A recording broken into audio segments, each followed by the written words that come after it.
नमस्कार साथियों, आज स्कूल लेक्चरर का जीके का पेपर हुआ था।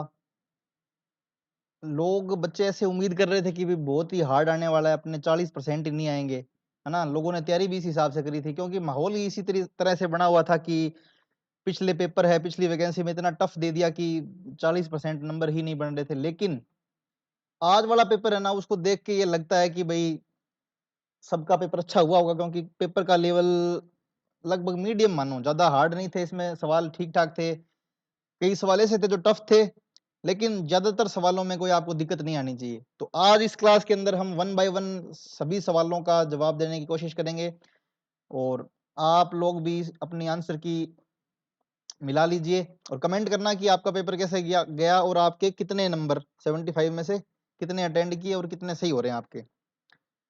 तो पहले प्रश्न की ओर चलते हैं कि निम्नांकित में से यंग बंगाल आंदोलन के प्रेरणा स्रोत कौन थे? यंग बंगाल आंदोलन के जो प्रेरणा स्रोत थे, वो है हेनरी लुइस विवियन डेरोजिया डेरोजियो। ठीक है, ये कौन थे? तो ये कलकत्ता के हिंदू कॉलेज में प्रोफेसर थे, अध्यापक थे, है ना?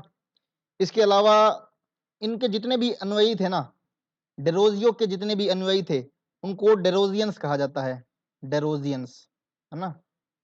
डेरोजियंस कहा जाता है। इन्होंने और क्या-क्या दिया? इन्होंने तर्कवाद, स्वतंत्र चिंतन और सामाजिक सुधारों को बढ़ावा दिया। तो यंग बंगाल आंदोलन के प्रेरणा स्रोत कौन थे? Vivian Derozio. दूसरा प्रश्न है कि 1921 में संयुक्त प्रांत के क्या लिखा हुआ है ये? हरदीद, बाराबंकी, बहराइच, सीतापुर और लखनऊ आदि अवध के उत्तरी जिलों में एक्का किसान आंदोलन का प्रेरणा स्रोत। तो एक्का किसान आंदोलन है, उसका प्रेरणा स्रोत मदारी पासी को कहा जाता है, मदारी पासी को, है ना? तो इन्होंने क्या किया? आंदोलन का मुख्य उद्देश्य क्या था? अत्यधिक लगान का विरोध करना और जमींदारों के शोषण का विरोध करना। लगान प्लस जमींदारों के शोषण का विरोध करना। ये जो सीताराम है ना, ये रामपा विद्रोह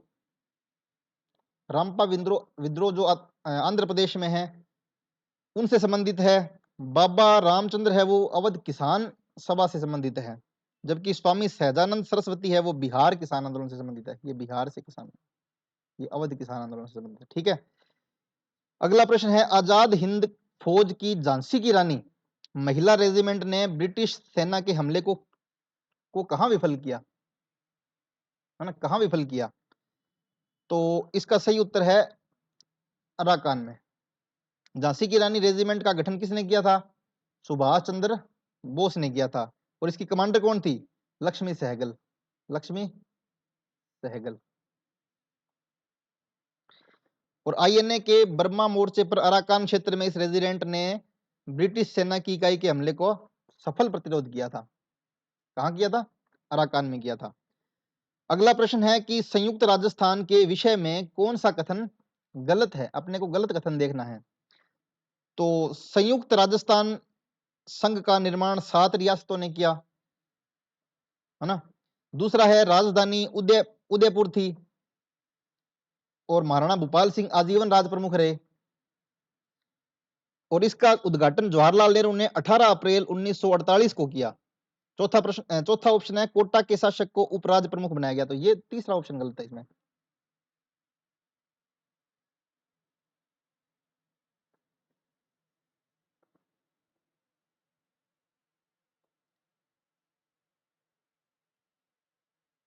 इसका उद्घाटन किसने किया था?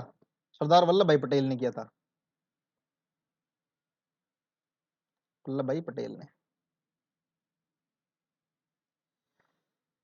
आगे बात समझ में? अगला है प्रश्न, पांचवा प्रश्न। वल्लभ दास, मुरली राम और चेतन दास ने क्रमशः बीकानेर, रायपुर और कोटा में निम्न में से किस संप्रदाय की शाखाएं स्थापित करी, है ना? किसने? वल्लभ दास, मुरली राम, चेतन दास। वल्लभ दास ने बीकानेर में, मुरली राम ने रायपुर में, चेतन दास ने कोटा में, है ना? तो इन्होंने राम स्नेही संप्रदाय की जो शाखाएं वो स्थापित की थी, है ना? इसके राम स्नेही संप्रदाय के प्रवर्तक कौन थे? संत रामचरण जी, संत रामचरण जी। और इनके प्रमुख शिष्य थे वल्लभदास, मुरलीदास, मुरलीराम और चेतन दास। इन्होंने क्या किया था? वल्लभदास ने तो बीकानेर में, मुरली राम ने रायपुर में और चेतन दास ने कोटा में रामश्रेय संप्रदाय की ये जो शाखाएं थी वो स्थापित करी थी। क्वेश्चन नंबर 6 पे चलते हैं। 1580 में मेवाड़ विजय हेतु अकबर द्वारा भेजे गए अभियानों का नेतृत्व किसने किया था? तो हमें पता है शाहबाज खान ने किया था, शाहबाज खान ने किया था। हल्दी घाटी 1576 के बाद में महाराणा प्रताप ने संघर्ष जारी रखा था, हमें पता है ये, है ना। इसके बाद में क्या हुआ? अकबर ने मेवाड़ को पूरी तरह जीतने के लिए एक तो 1577 में, फिर 1578 में और 1580 में, ये 1580 वाला ना, ये शाहबाज खान वाला है, शाहबाज खान वाला है ना। इसके बाद में जालोर के विरुद्ध अलाउद्दीन खिलजी के अंतिम अभियान में सेना का नेतृत्व किसने किया था? जालोर के विरुद्ध AK-47 का नेतृत्व किसने किया था? कलामुद्दीन गुर्ग ने किया था, है ना। इस टाइम शासक कौन था? कर्णदेव चौहान था, और गुर्ग के नेतृत्व में अभियान भेजा था, और जालोर पर खिलजी का क्या हो गया? अधिकार हो गया। रघुवर दयाल गोयल किस प्रजामंडल आंदोलन से संबंधित है? तो रघुवर दयाल गोयल है ना, वो बीकानेर से संबंधित है।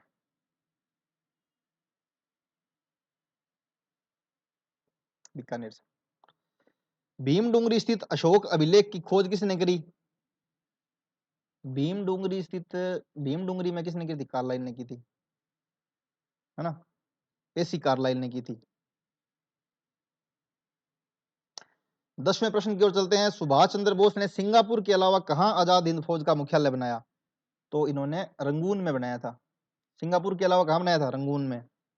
सबसे पहला मुख्यालय कहां था? पहले सिंगापुर में था, उसके बाद में यांगून, जिसको आज आज का रंगून कहा जाता है, ये म्यांमार में है ना, वहां स्थानांतरित कर दिया।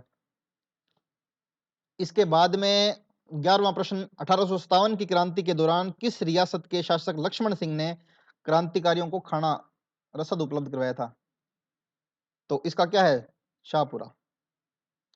शाहपुरा के शासक लक्ष्मण सिंह थे, उन्होंने 1857 के अंदर विद्रोहियों के प्रति सहानुभूति दिखाई थी और उन्होंने उनको रसद व सहायता दी थी। फल्कूबाई, फल्कूबाई किस नृत्य से है? तो अपने को पता है फल्कूबाई भवाई नृत्य से है ना। भवाई नृत्य में क्या करते हैं? सिर पे कई मटके रख के संतुलन के साथ नृत्य करते हैं। अब आइए इनको मिलाते हैं, 1857 के स्वतंत्रता संग्राम के नेता और कार्यक्षेत्र को मिलाते हैं। सबसे पहले शामल है ना, ये कहां से? ये बिजनौर। उसके बाद में देवी सिंह खेरे, ये मथुरा से है, देवी सिंह खेर मथुरा से है। भोपाल सिंह हो गया 9 से, और तुलाराम कहां बच गया? रेवाड़ी। तो ये ऑप्शन कहां बच रहे हैं? ए का थर्ड, बी का फर्स्ट, ए का थर्ड, बी का फर्स्ट, सी का चौथा और डी का सेकंड, ये आ गया ऑप्शन। राजवल्लभ पुस्तक के कौन लेखक है?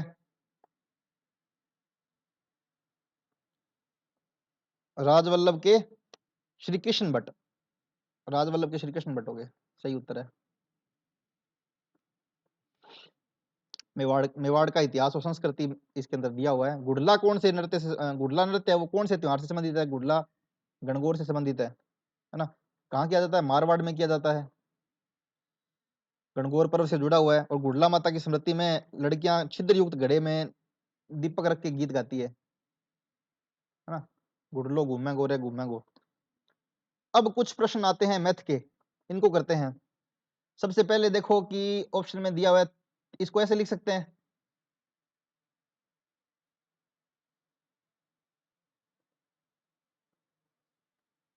कोई दिक्कत नहीं है।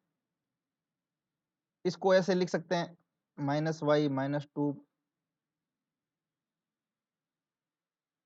अब इसको x और y को यहाँ रहने दो, बाकी को उधर उधर ले जाओ, है ना। तो 1/x -y बराबर में 2+3, ये इधर आ गया, ये -3 आ जाएगा, और ये माइनस का तो ये क्या हो जाएगा? प्लस का हो जाएगा, है ना।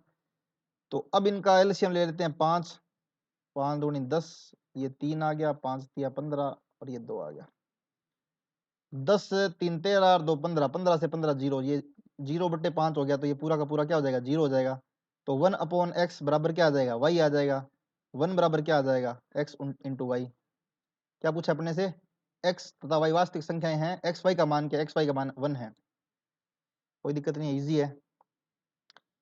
अब प्रश्न आता है कि 50 सेंटीमीटर लंबाई वाले एक रोलर का व्यास कितना है, 21 सेंटीमीटर है। यदि एक मैदान को समतल करने में 300 पूरे चक्कर लगाता है, तो समतल करने की दर 30 रुपए प्रति वर्ग मीटर है। सबसे पहले तो क्या है, अपने क्या निकालना है, वर्ग मीटर में दिया रखा है, तो अपने को 50 सेंटीमीटर को क्या करेंगे, इसको क्या करेंगे, वर्ग मीटर में बदल लेंगे। तो लंबाई 50 सेंटीमीटर, इसका मतलब क्या है, 50 सेंटीमीटर का मतलब है 0.5 मीटर आ गया, है ना। व्यास 21 सेंटीमीटर है, तो त्रिज्या कितनी होगी, 10.5 सेंटीमीटर। 10.5 सेंटीमीटर को मीटर में बदलेंगे कितना आ जाएगा, 0.105 मीटर। ठीक है, चक्कर लगा रहा है 300, चक्कर लगा रहा है 300। अब इसका सूत्र कौन सा लगेगा,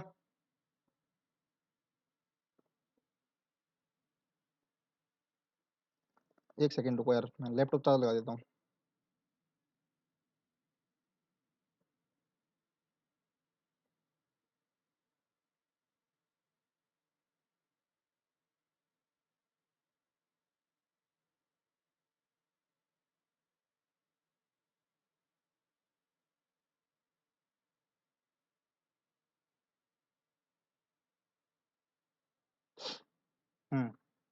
क्या था ये, मैदान को समतल बनाने में 300 फुट चक्कर लगाता है, समतल करने की दर ये है, समतल होने में मांग लागत। सबसे पहले अपने निकालेंगे इसका एरिया, 2/22/7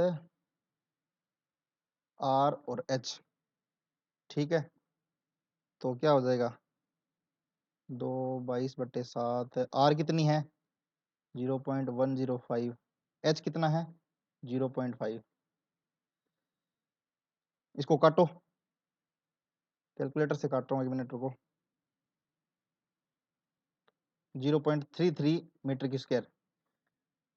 अब क्या है, चक्कर कितने लगा रहा है, 300 चक्कर लगा रहा है, तो 0.33 गुणा 300 मीटर का स्क्वायर कितना आ जाएगा, ये 99 मीटर स्क्वायर आ गया।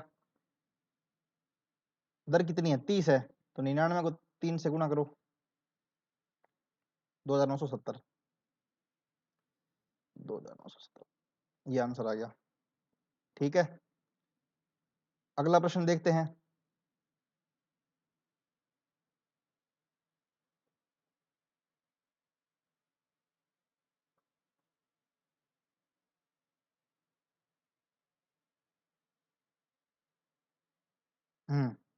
क्या कह रहा है, रेखीय समीकरणों का युग्म है 2x plus 3y is equal to 7। दूसरा क्या कह रहा है, पहला तो क्या कह रहा है ये, 2x plus 3y is equal to 7, पहली बात ये कह रहा है। दूसरी बात क्या कह रहा है, a minus B X plus A plus B Y बराबर क्या है, 3a प्लस बी माइनस 2, है ना। अब ये संपाती रेखाएं है ना, संपाती रेखाएं हैं, तो इसको ऐसे लिख सकते हैं अपने, ये 2 यहाँ अपॉन a माइनस बी, ये 3 है, तो 3 यहाँ, ये a प्लस बी, ये 7 यहाँ, ये लिख सकते हैं अपने 3a प्लस बी माइनस 2 लिख सकते हैं। तो अब अपने सबसे पहले इसको सोल्व करते हैं, इस चीज को सोल्व करते हैं। इसको सोल्व कर दिया तो 2a प्लस 2b बराबर क्या आया, 3a माइनस 3b आ गया।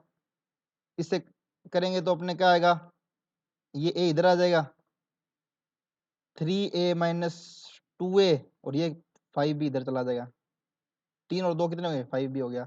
तो a बराबर 5b आ गया, निकल गया। तो a बराबर 5b आ गया। विकल्प देखते हैं अपने, 5 1, इसको दोनों से करेंगे तो क्या हो जाएगा,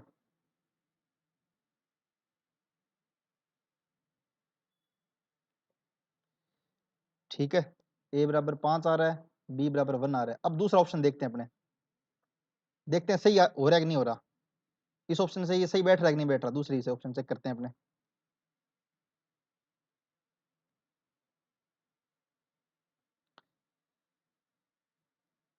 दूसरी क्या कह रहा है, 5 - 1, इसी ऑप्शन को रखते हैं इसके अंदर, 5 - 1 x + 5 + 1, एक की जगह रखा 5 अपन ने, बी की जगह रखा 1 y, तो ये क्या आया, क्या आना चाहिए, 15 + 1 - 2 आ रहा है क्या ये क्या बचा, 4 x + 6 y बराबर बराबर कितना, 15 16 14 14 आ रहा है, 4x, अब इसको काटें अगर मान लो, 2x + 3y बराबर 7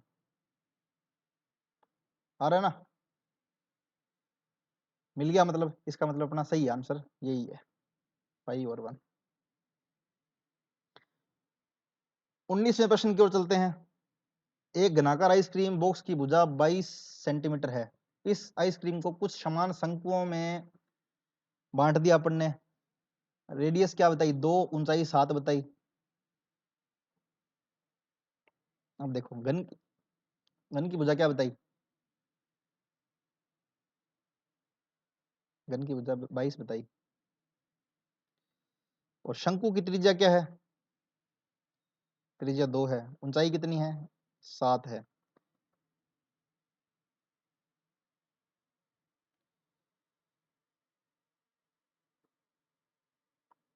एक मिनट को इसको करके देखता हूँ पहले।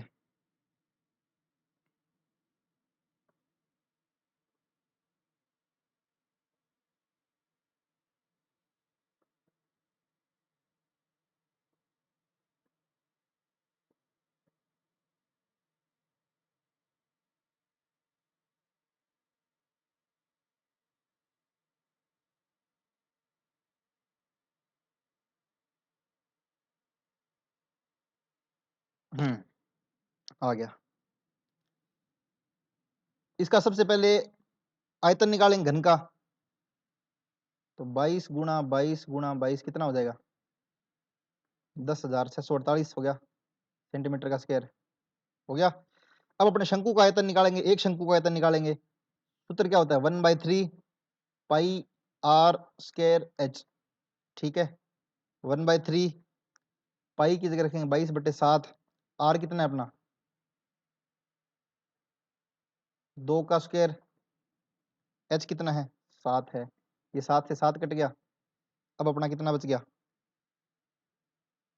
22 44 88, 88/3 बच गया अपना, है ना। शंकुओं की संख्या कितनी है, अब अपन देखेंगे 10,648 को अगर भाग दे दें 88/3 से, तो क्या आ जाएगा, ये कहाँ चला जाएगा, ये यहाँ चला जाएगा, 10,648 × 3/88। अब इसको काटेंगे तो क्या आ जाएगा, 121 से कट गया ये, और 121 × 3 363, 363 आंसर आ गया अपना, कोई दिक्कत नहीं है।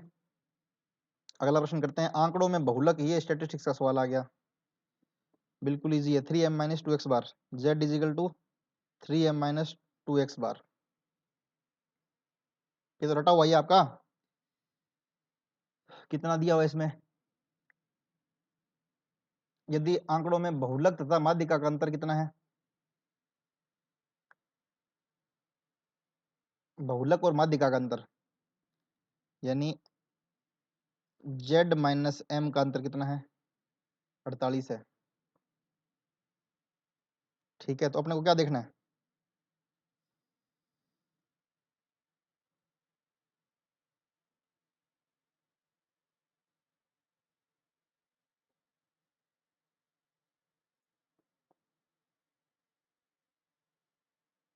एक minute, if the difference of mode and median in the given data is upper than difference of mode and mean, x bar m m - z और z - x बार, इन अंतर होता ना ये 1:2:3 में ऐसे होता है, तो ये क्या बता रहा है कि इसका अंतर कितना है 24 है, तो ये क्या होगा 48 है, तो इसका कितना होगा 24 48 72 ऐसे होगा, तो ये क्या पूछ रहा है, बहुलक बहुलक और मीन का अंतर ये पूछ रहा है, बहुलक और मीन का अंतर पूछ रहा है, तो 72 इसका आंसर आ जाएगा, ये 1:1:2:3 में होता है। अब ये देखो श्रेणी का अगला पद, इसमें देखो बड़ा ट्रिकी क्वेश्चन है, ज्यादा दिमाग नहीं लगाना अपने को, देखना इन दोनों के बीच में अभाज्य नंबर कौन कौन से आ रहे हैं। 3 आ रहा है, 5 आ रहा है। इन दोनों के बीच में अभाज्य नंबर कौन सा आ रहा है? एक तो आ रहा है 11, एक आ रहा है 13। इन दोनों के बीच में क्या आ रहा है? 19, 23। इन दोनों के बीच में कौन सा आ रहा है? 31, 37। ठीक है, अब अपने को दो अभाज्य नंबर छोड़ने हैं। एक तो 43 छोड़ दिया अपन ने, 47 छोड़ दिया, उसके बाद अगला कौन सा? 53 है, तो ये 53 आंसर हो जाएगा अपना।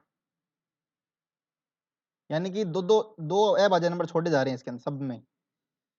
अब देखो ये आ गया ब्लड रिलेशन वाला। तो एक परिवार में P Q R S T U 6 सदस्य हैं। पी क्यू का पिता है, यहां लिखेंगे अपने पी है, पी वो क्यू का पिता है, ये क्यू क्या सन है, ये पिता है इसका।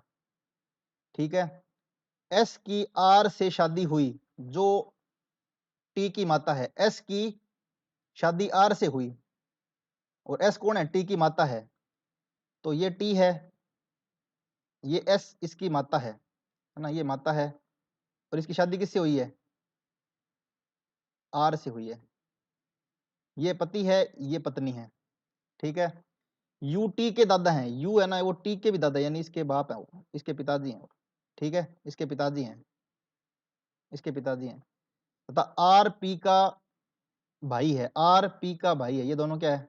आपस में भाई है। तो ये इसके इसके भी पिता हो गए, ये इसके भी दादा हो गए। अब क्या पूछ रहा है? यू क्यू से किस प्रकार संबंधित है? यू है ना, यू ये क्यू से। तो जैसे ये टी का दादा है वैसे ये क्यू का भी दादा है, क्यू का भी दादा है। अगला प्रश्न देखते हैं, पोलिनोमियल वाला आ गया, एग्जैक्टली डिविजिबल है।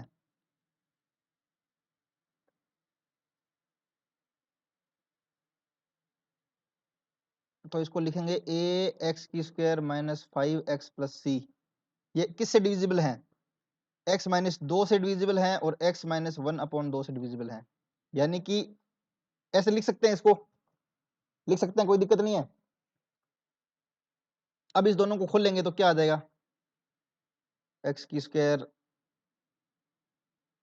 माइनस 1/2x माइनस 2x और प्लस 1। 2 से 2 इंटू 1/2 करेंगे तो क्या आ जाएगा? कट जाएगा दोनों।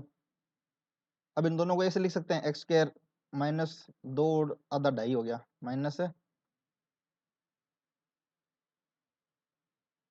ऐसे लिख सकते हैं, कोई दिक्कत नहीं है। अब अपने क्या करेंगे, ये जो है ना, ये इसके बराबर है, तो अपने लिख सकते हैं बराबर 5। इसके निशान आगे माइनस में है, तो ये बात लिख सकते हैं। इसको क्या हो जाएगा? 4 5 5/2 के बराबर 5। तो के बराबर क्या आ गया? 5 इंटू 2 माइनस 5, ये कट गया, माइनस 2। के बराबर, के की वैल्यू क्या आ गई? -2 आ गई। के की वैल्यू -2 आ गई। अब अपने लिखेंगे, ऐसे लिख सकते हैं अपने -2 एक्स की स्क्वायर माइनस 5/2 एक्स प्लस 1। अब इसको करेंगे -2 एक्स की स्क्वायर, माइनस से माइनस कैंसिल हो जाएगा, प्लस आ गया 5x माइनस 2x। ये क्या हो गया?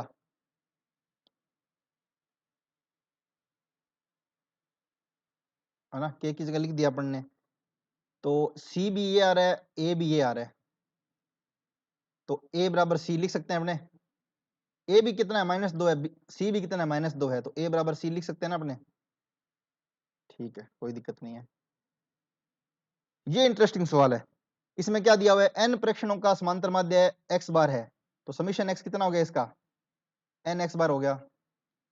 अब क्या कह रहा है कि प्रथम प्रेक्षण में से एक घटाया, दूसरे प्रेक्षण में से 2 घटाया, तीसरे प्रेक्षण में 3 घटाया, ऐसे करके घटा रहा है एन तक, लास्ट में से एन घटा दिया। तो यहां देखो अपने को पता होना चाहिए कि प्रथम एन प्राकृत संख्याओं का योग, ये सूत्र पता होना चाहिए। ये क्या होता है? एन एन प्लस 1/2, ये हो गया। अब नया माध्य क्या है? पहले माध्य क्या था? ये था एन एक्स बार, इसमें से घटाया कितना? N N plus 1/2। नया माध्य पूछ रहा है, एन से भाग देना पड़ेगा अपने को। है ना। तो यहाँ n कॉमन ले लेंगे ऊपर वाले में से, x bar minus n plus 1/2 n, n से n गया, x bar minus n plus 1/2, ये आंसर आ गया। कहाँ है, ये नहीं है, ये नहीं है, ये भी नहीं है, ये आंसर है।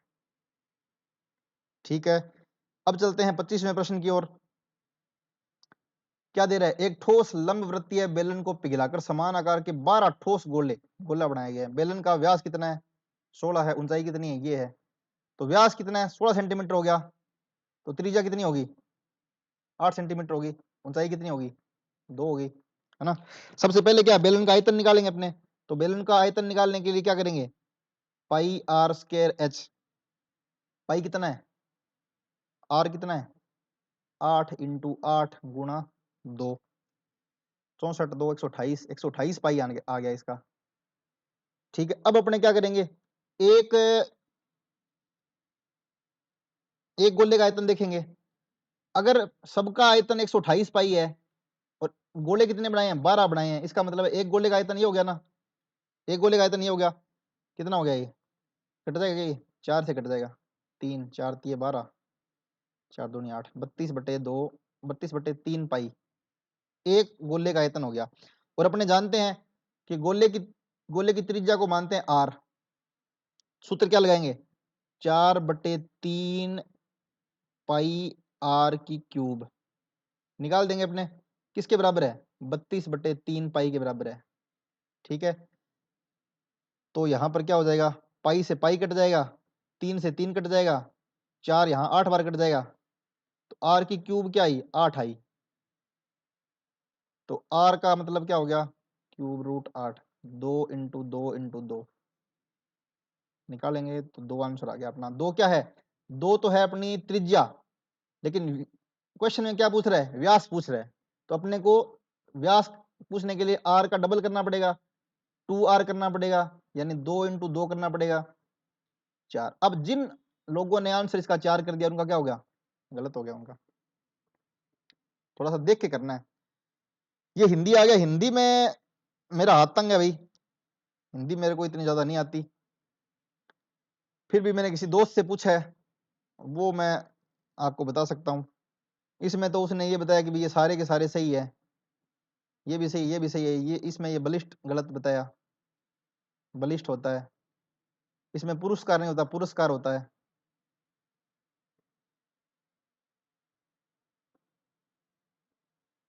इस इन दोनों में कंफ्यूजन है। 27वें प्रश्न की ओर चलते हैं। कड़ाई कड़ाही का शब्द अर्थभेद किस विकल्प से है। कड़ाई है ना, कड़ाई, कड़ाई का तो मतलब होता है शक्ति, और कड़ाई क्या है, कड़ाई एक गोल बर्तन है ना। ये कड़ाई तो क्या मतलब, यार बहुत कड़ा है ये, उसने बहुत कड़ाई कर दी, और कड़ाही क्या है, एक गोल बर्तन है। अवार्ड का हिंदी पारिभाषिक शब्द,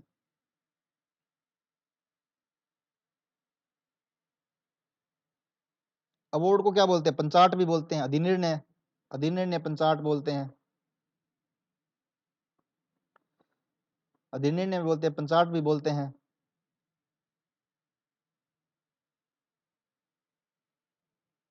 लेकिन प्रदान करना एक क्रिया है, संज्ञा नहीं है, प्रदान करना एक क्रिया है, तो इसका आंसर ये होना चाहिए। हिंदी में भी अगर कोई गलत हो जाए तो आप अपने हिसाब से देख लेना थोड़ा सा। आ उपसर्ग से निर्मित शब्द नहीं है, आहार है ना, आ प्लस हार, आरोग्य, आ plus Arogya,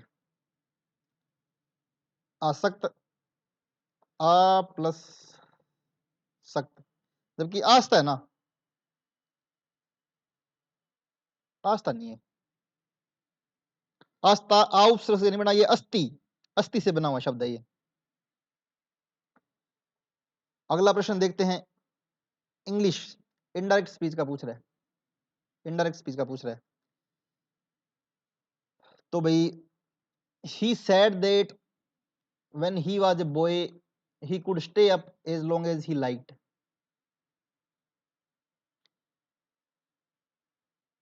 He said that as a boy he was allowed to stay up as long as he liked. He said that a boy he had been allowed to stay up as long as he liked. इसमें तीनों सही है,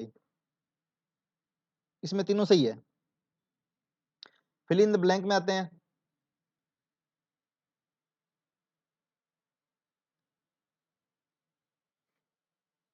When it have stopped raining, we will go out. नहीं। When it stop raining, नहीं, stops आएगा इसमें, stops आएगा। When it stopped raining, when it stops raining, we will go out. बिल्कुल सही है भी, stops आएगा इसमें। अगला क्या कह रहा है? Correct passive form of sentence given below. Her behaviour disappointed me, her behaviour disappointed me, इसका क्या आएगा? Her behaviour was disappointed by me, गलत है। I was disappointed to her behaviour, I was disappointed to her behaviour, to नहीं आएगा। I was disappointed by her behaviour, ये बिल्कुल सही है, ये भी एट भी नहीं आएगा। इसका आंसर थर्ड आ गया। 34वां क्या कह रहा है? Fill in the blanks. Either he is mad, either और वाली लगेगी इसमें। आइदर ही इज मैड और ही फेंस मैडनेस, या तो वो पागल है या वो पागलपन का क्या कर रहा है? नाटक कर रहा है, नाटक कर रहा है। आइदर और वाली लगेगी इसमें कंजक्शन। अब इसको मैच करना है भाई, मैच करेंगे। अकर्ड का क्या हुआ? अकर्ड का डिसएंटोनियम क्या हुआ? एंटोनियम क्या हुआ? अकर्ड का डिसेंट हो गया। असेट का उल्टा क्या हो गया? लाइबिलिटी हो गया। बोल्ड का टिमिड हो गया, बोल्ड का टिमिड हो गया। Bliss, bliss misery. ब्लिस का मतलब क्या होता है? बहुत बड़ी, मतलब अमीरी एक प्रकार से। मिजरी मतलब गरीबी। असेट का क्या मतलब होता है? अपने पास कोई संपत्ति होगी, परिसंपत्ति। लाइबिलिटी का क्या मतलब? देनदारी।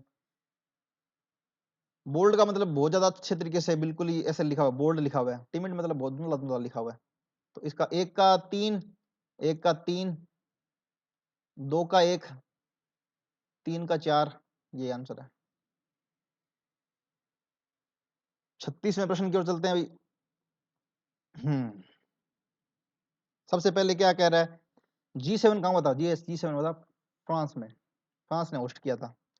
ब्रिक्स इंडिया, ब्रिक्स भारत ने किया था। G20 किसने? यूएसए ने। एशियन फिलीपींस ने। तो फर्स्ट, सेकंड का फोर्थ, सेकंड का फोर्थ, ये गलत हो गया। सी का सेकंड, सी का सेकंड, डी का थर्ड, ये आंसर है इसका। Which institute of Rajasthan has made a place among the top 50 institute in the 16th edition of QS World University Ranking by Subject released in March 2020? तो ये किसका हुआ है? Bits Pilani, bits Pilani, bits Pilani विश्व के टॉप 50 संस्थानों में शामिल हुआ है भाई। प्रधानमंत्री इंटर्नशिप योजना के संशोधित दिशा निर्देश, इसमें क्या था कि इंटर्नशिप की अवधि 1 वर्ष से घटाकर 9 महीने कर दी गई है। 6 से 9 महीने, ठीक है, बिल्कुल सही बात है भाई। आयु पात्रता क्या 21 से 24 वर्ष से बदल के 18 से 25 कर दी, बिल्कुल सही है भाई, 18 से 25 कर दी। और 5,000 से बढ़ा के कितना हुआ? 9,000 रुपए दे दिया गया। तीनों सही है भाई, तीनों ही सही है। 39 में चलते हैं। मार्च 2026 में राष्ट्रीय महिला आयोग ने ट्रू कॉलर के साथ एक राष्ट्रव्यापी डिजिटल सुरक्षा पहल शुरू की, जिसमें एक परस्पर संवादात्मक टूल किट शामिल है। उस टूल का क्या नाम है? साइबर सेफ सखी, साइबर सेफ सखी, ये गलत है भाई, साइबर सेफ सखी। मार्च 2026 में पैरालंपिक चैंपियन कृष्णा नागर ने 7वीं senior national para badminton championship 2026 में SH6 श्रेणी में 2 स्वर्ण पदक जीते हैं। कौन सा इसमें सही है? उन्होंने पुरुषों की एकल स्पर्धा में फाइनल में सुदर्शन MS को हराकर स्वर्ण पदक जीता, बिल्कुल सही है। उन्होंने एक और स्वर्ण पदक नित्या श्री सुमति शिवन के साथ मिक्स्ड डबल में जीता, सही बात है। SH6 श्रेणी में पैरा बैडमिंटन में छोटे कद के खिलाड़ियों के लिए होती है, बिल्कुल सही। तीनों सही है भाई, तीनों क्या है? तीनों सही। आंसर क्या हो गया? 2 नंबर हो गया। अगले प्रश्न की ओर चलते हैं। 41वें प्रश्न पर, Rajasthan home stay, Rajasthan home stay paying guest योजना, पीजी पीजी हाउस योजना है ना, उसके अंदर अपने को विचार करना है। कथन कारण वाला सवाल आ गया भाई, एग्जामिनर का फेवरेट। क्या कह रहा है इसमें? कथन ए क्या कह रहा है? राजस्थान होमस्टे योजना 2026 में होमस्टे को सुविधाओं एवं मानकों के आधार पर सिल्वर और गोल्ड श्रेणी में वर्गीकृत करने का प्रावधान है। बिल्कुल सही बात है भाई, बिल्कुल प्रावधान है। दूसरा कथन क्या कह रहा है? मकान मालिक पट्टेदार कम से कम एक कमरा और अधिकतम 7 कमरे मेहमानों को किराया देगा। ये भी बिल्कुल सही है, दोनों कथन सही है, दोनों कथन सही है भाई। 42वां प्रश्न क्या कह रहा है? मार्च 2026 में यूनाइटेड किंगडम में हाउस ऑफ कॉमन्स में कला और संस्कृति के क्षेत्र में महिला सशक्तिकरण पुरस्कार से किसे सम्मानित किया गया? तो भाई ऋतुपर्णा सेनगुप्ता, ऋतुपर्णा सेनगुप्ता को किया गया। 43वें प्रश्न पर चलते हैं। मुख्यमंत्री युवा स्वरोजगार योजना के बारे में बताना अपने को, गलत कौन सा है, सही कौन सा नहीं है, गलत कौन सा ये बताना अपने को, ठीक है। तो अपने को देख लिया, ये योजना का उद्देश्य है राज्य में 10 लाख युवाओं को नवीन रोजगार उपलब्ध करवाना है। बिल्कुल सही बात है भाई। 18 से 35 वर्ष के राजस्थान के युवा पात्र हैं। बिल्कुल सही है भाई। इस योजना हेतु न्यूनतम शैक्षणिक योग्यता 8वीं उत्तीर्ण है। गलत है भाई, 8वीं नहीं है भाई। और चौथा क्या है? 15 जनवरी 2026 से। बिल्कुल सही है, ये भी सही है। तो इसका आंसर क्या हो गया? आंसर हो गया ये भी सही है, ये गलत है ना। राजस्थान एआई एमएल नीति 2026 का शुभारंभ कब किया गया था? 24 जनवरी। 24 जनवरी का है ये रहा, 24 जनवरी 2026 से किया गया था। 26 जनवरी से 2 दिन पहले किया गया था। 45वां प्रश्न क्या कह रहा है? पीएम ई ड्राइव योजना के तहत वित्तीय वर्ष 2026-23 में राजस्थान में ईवी चार्जिंग इंफ्रास्ट्रक्चर विस्तार के संदर्भ में निम्नलिखित कथनों पर विचार कीजिए। कथन कारण वाला सवाल है भाई, है ना। पहला कथन क्या कह रहा है? राजस्थान में 282 स्थानों पर 691 ईवी पब्लिक चार्जिंग स्टेशन स्थापित करने का प्रयास है, प्रावधान है। बिल्कुल सही बात है। और दूसरा कथन क्या कह रहा है? जयपुर में 122, जयपुर में तो 122 है और अजमेर में 39 है। बिल्कुल सही बात है, दोनों कथन सही है। 46वें प्रश्न पे आते हैं भाई, साइंस साइंस के प्रश्न आगे। लेड नाइट्रेट को उच्च ताप पर गर्म करने पर दिखाई देने वाले भूरे धुएं का क्या कारण है? तो नाइट्रोजन ऑक्साइड। कहाँ गया नाइट्रोजन ऑक्साइड, कहाँ गया? ये रहा, नाइट्रोजन डाइऑक्साइड।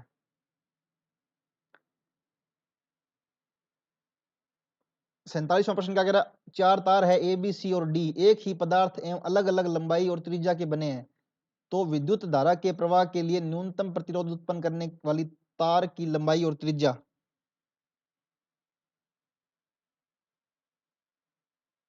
वही पार 4 सही है, ये सही है।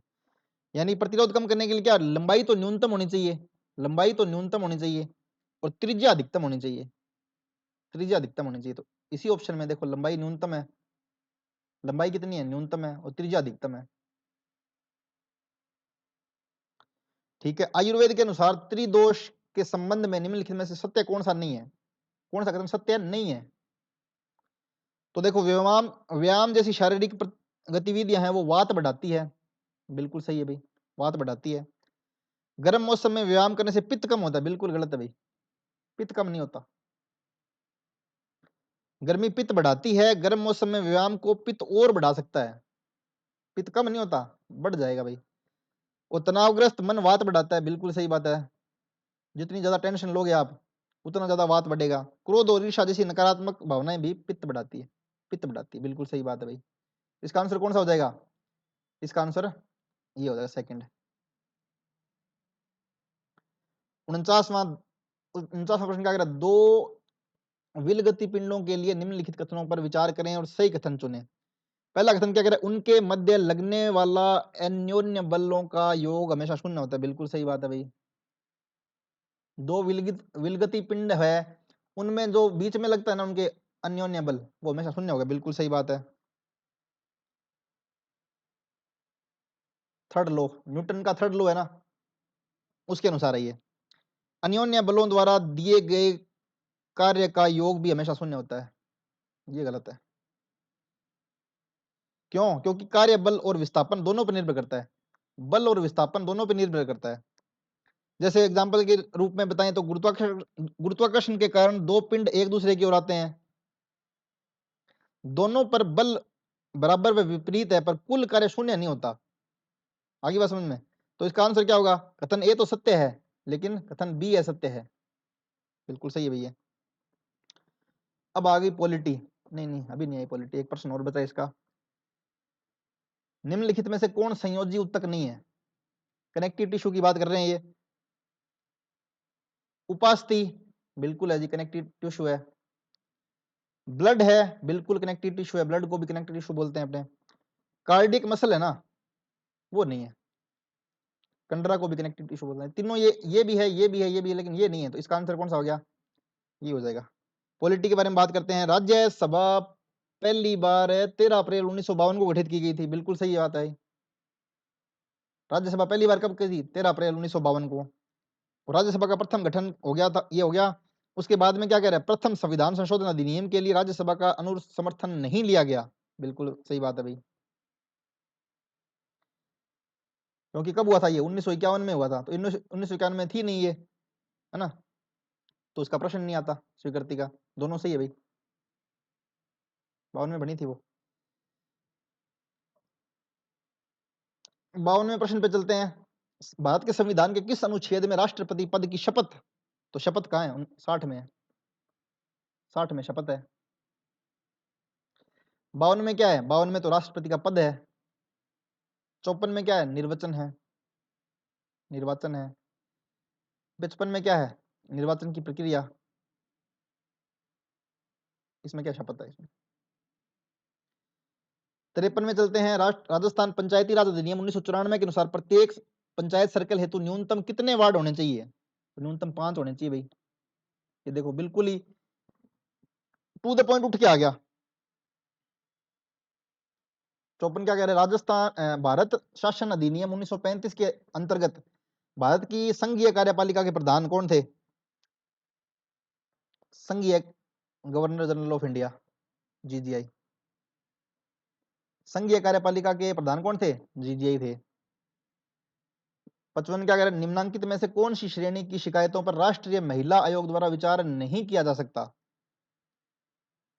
तो जो कॉन्ट्रेक्चुअल राइट है ना, उन पर महिला आयोग नहीं करेगा विचार। ऑनर किलिंग को बिल्कुल करेगा, 3 तलाक भी करेगा, यौन उत्पीड़न भी करेगा, लेकिन इस पे नहीं करेगा। तो आंसर अपना कौन सा हो जाएगा? यही हो जाएगा। 56 में चलते हैं। वर्ष 2025 में निम्नलिखित में से किस जिला युग में अंतरराष्ट्रीय पर्यटक सबसे ज्यादा आए थे? अंतरराष्ट्रीय पर्यटक की बात कर रहे हैं 2025 में। तो अपने कहाँ जाते हैं? उदयपुर में ज्यादा जाते हैं, जयपुर में ज्यादा जाते हैं। अंतरराष्ट्रीय लोग भी यहीं ज्यादा आए थे, है ना? जयपुर में क्यों आए थे? क्योंकि लैंडिंग ही सबसे पहले कहाँ करेंगे वो? जयपुर में करेंगे। हवाई अड्डा वहीं, अंतरराष्ट्रीय हवाई अड्डा। उसके बाद में उदयपुर भी बहुत ज्यादा शानदार सिटी है। 57 में की बात करते हैं। पशु गणना 2019 के अनुसार 2012 से 2019 के बीच में निम्नलिखित में से कौन से पशुधन की संख्या में धनात्मक वृद्धि? धनात्मक वृद्धि किस में ज्यादा हुई थी? बकरी में वृद्धि हुई थी। बिल्कुल सही बात है, अभी बकरी में तो वृद्धि हुई थी। गोवंश में भी वृद्धि हुई थी। बिल्कुल सही बात है। भैंस में भी वृद्धि हुई थी, लेकिन गधे है ना, गधे कम हो गए। राजस्थान में गधे कम हो रहे हैं। तो क्या है? ए बी और सी। ये गलत है, ये गलत है यार। ए बी सी होना चाहिए इसमें तो, है ना? फिर इसमें क्या मानेंगे? इसमें ए और बी तो बिल्कुल नहीं है। फिर तो ये होना चाहिए यार, ये होना चाहिए इसमें, बी और सी आना चाहिए। पर्वत चोटियों का प्रश्न आ गया भाई। पूर्व से पश्चिम की ओर, पूर्व से पश्चिम की ओर तारागढ़, सतूर, सायरा। तारागढ़ कहाँ है? तारागढ़ अजमेर में। सतूर कहाँ है? सतूर सिरोही में है। सायरा कहाँ है? सायरा उदयपुर में है। जारोला पहाड़ कहाँ है? ये भी उदयपुर रीजन में आता है। तो अपने क्या करेंगे? सबसे पहले रखेंगे तारागढ़ को, तारागढ़ को, फिर रखेंगे सायरा को, जारोला पहाड़ को रख दिया फिर, और फिर लास्ट में किसको रखेंगे? सतूर को। ए सी डी बी, ए सी डी बी, ए सी डी बी। ए सी डी बी नहीं आया।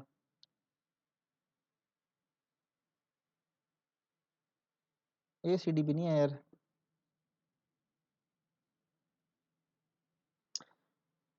ये देखना पड़ेगा यार।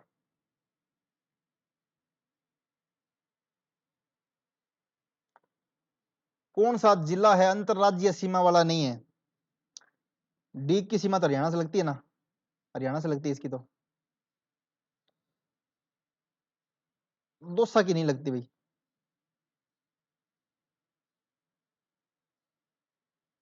है ना? नहीं है इसमें, दौसा की नहीं लगती। अलवर की भी यूपी से लगती है, इसकी भी यूपी से लगती है। बालोतरा गुजरात से नहीं लगती।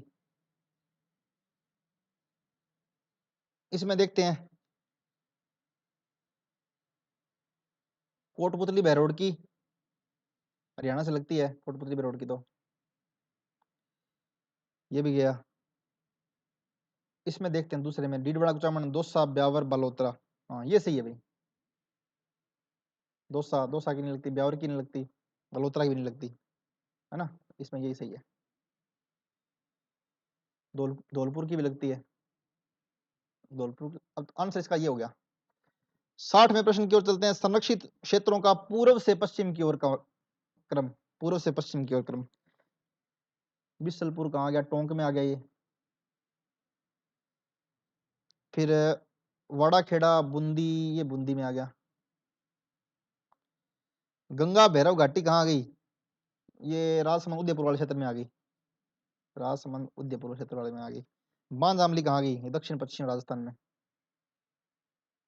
इस एरिया में आ गई। तो इसमें लगाएंगे अपने सबसे पहले टोंक, फिर बूंदी, राजसमंद, दक्षिण पश्चिमी राजस्थान। बी डी सी ए, बी डी सी ए, बी डी सी ए, बी डी सी ए, ये रहा चौथा ऑप्शन है इसका। अगला प्रश्न है 61वां। माही नदी की एक सहायक नदी नहीं है? सोम है, बिल्कुल सही है, सोम तो है ही है, माही नदी की सहायक है। एरू भी है। चाप, चाप भी सहायक नदी है। लेकिन मेज तो चंबल की है ये, मेज तो क्या है, चंबल की सहायक नदी है।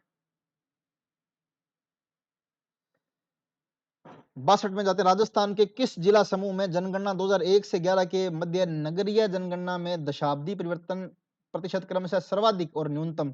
सर्वाधिक और न्यूनतम देखना है अपने को। सर्वाधिक कहाँ हुआ? बाड़मेर में। न्यूनतम कहाँ हुआ? डूंगरपुर में। सही है, ये गलत है, गलत है, गलत है। सही है। 63वें प्रश्न पे चलते हैं। कौन सा सुमेलित नहीं है? फायर क्ले कोटरी रानेरी, बिल्कुल सही है भाई। मैग्नेसाइट सरूपा छाजा सेंधरा, ये भी सही है।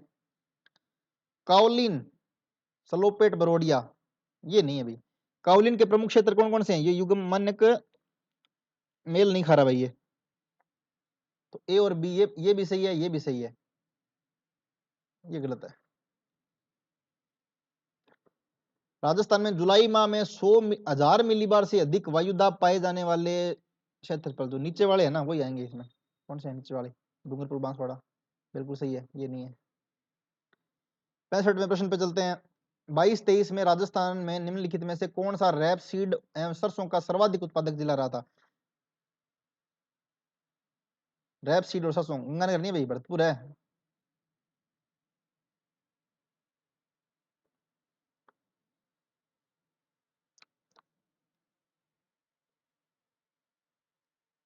लेसेस फेयर नेतृत्व में शिक्षकों को निरंतर प्रतिपुष्टि नहीं प्रदान की जाती है, क्योंकि वे क्या है? वे हाईली स्किल्ड और सेल्फ डायरेक्टेड, हाईली स्किल्ड और सेल्फ डायरेक्टेड है। बिल्कुल सही बात है भाई। ब्रूनर के अनुसार सोशल कंस्ट्रक्टिविज्म के अंदर की जो मूलभूत जो परिकल्पना है ना, वो कौन सी नहीं थी? शिक्षार्थी अपने साथी के साथ अंतःक्रिया द्वारा सीखता है, बिल्कुल सही बात है, ये तो बिल्कुल परिकल्पना थी भाई। शिक्षार्थी पूर्व ज्ञान के आधार पर नए विचार बनाता है, बिल्कुल सही बात है। मूल संरचना समझने पर विषय का बोध बेहतर होता है, ये भी सही है। विषय में रुचि सीखने का सर्वोत्तम उद्दीपन है, ये गलत है भाई। तो ये मूल परिकल्पना नहीं है, आंसर हो गया ये। क्लासिकल कंडीशनिंग के अंदर क्या बात कर रहे हैं? विलुप्ति कब होती है?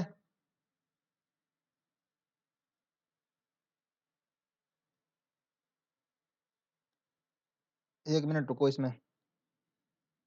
जब कंडीशन जो स्टिमुलस है उसको बार बार और अनकंडीशनल में क्या करते हैं, उसके बिना प्रस्तुत किया जाए, यानी कि इसमें उद्दीपक के बिना, ये रहा, ये आंसर है।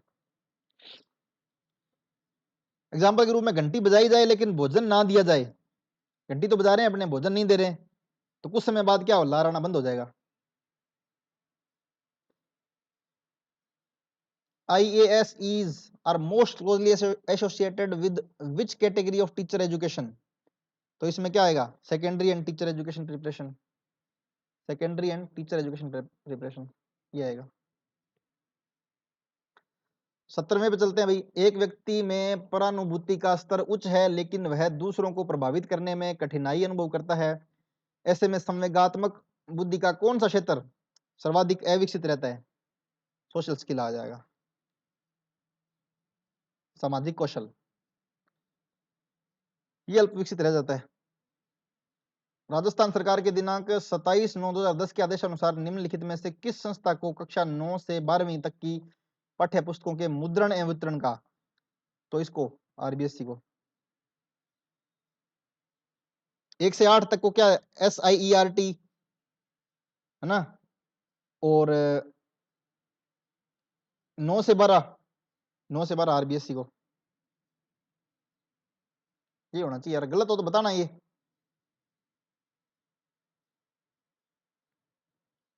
मैकडूगल द्वारा बताई गई मूल प्रवृत्तियों का मिलान करना है भाई संवेगों से। तो स्केप, पलायन कहां जाएगा, पलायन जाएगा भय में।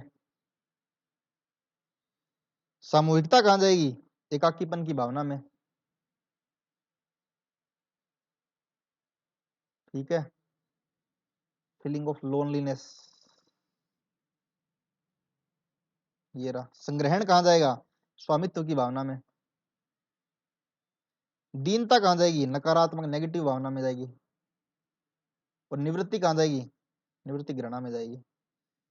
तो देखो भाई 4 5 4 5 3 4 5 2 1 3 4 5 2 1 3 4 5 2 1 3 बिल्कुल सही है भैया। 73वें प्रश्न पे आगे, निम्नलिखित में से कौन सा किसी शैक्षणिक संस्थान के आंतरिक लाभार्थियों में सम्मिलित नहीं है? टीचर है, स्टूडेंट भी है, प्रिंसिपल भी है, लेकिन नियोक्ता नहीं है, एम्प्लॉयर नहीं है। 73वां प्रश्न आ गया, शिक्षा नीति का आ गया भाई, एनईपी का। एनईपी 2020 के अंतर्गत मूल्यांकन सुधारों के संबंध में निम्नलिखित कथनों पर विचार कीजिए। सबसे पहला तो क्या है कि रटंत विद्या खत्म होगी, अब रटंत विद्या खत्म होगी ना, बिल्कुल सही बात है। बोर्ड एग्जामिनेशन को पूरी तरह समाप्त नहीं करना, नहीं नहीं नहीं भाई, पूरी तरह समाप्त नहीं करना। निरंतर रचनात्मक मूल्यांकन को प्रोत्साहित करना है, बिल्कुल सही है। तो ए और सी सही है, बी गलत है, बी गलत है, बी गलत, ए और सी दोनों सही है, ए और सी दोनों सही है।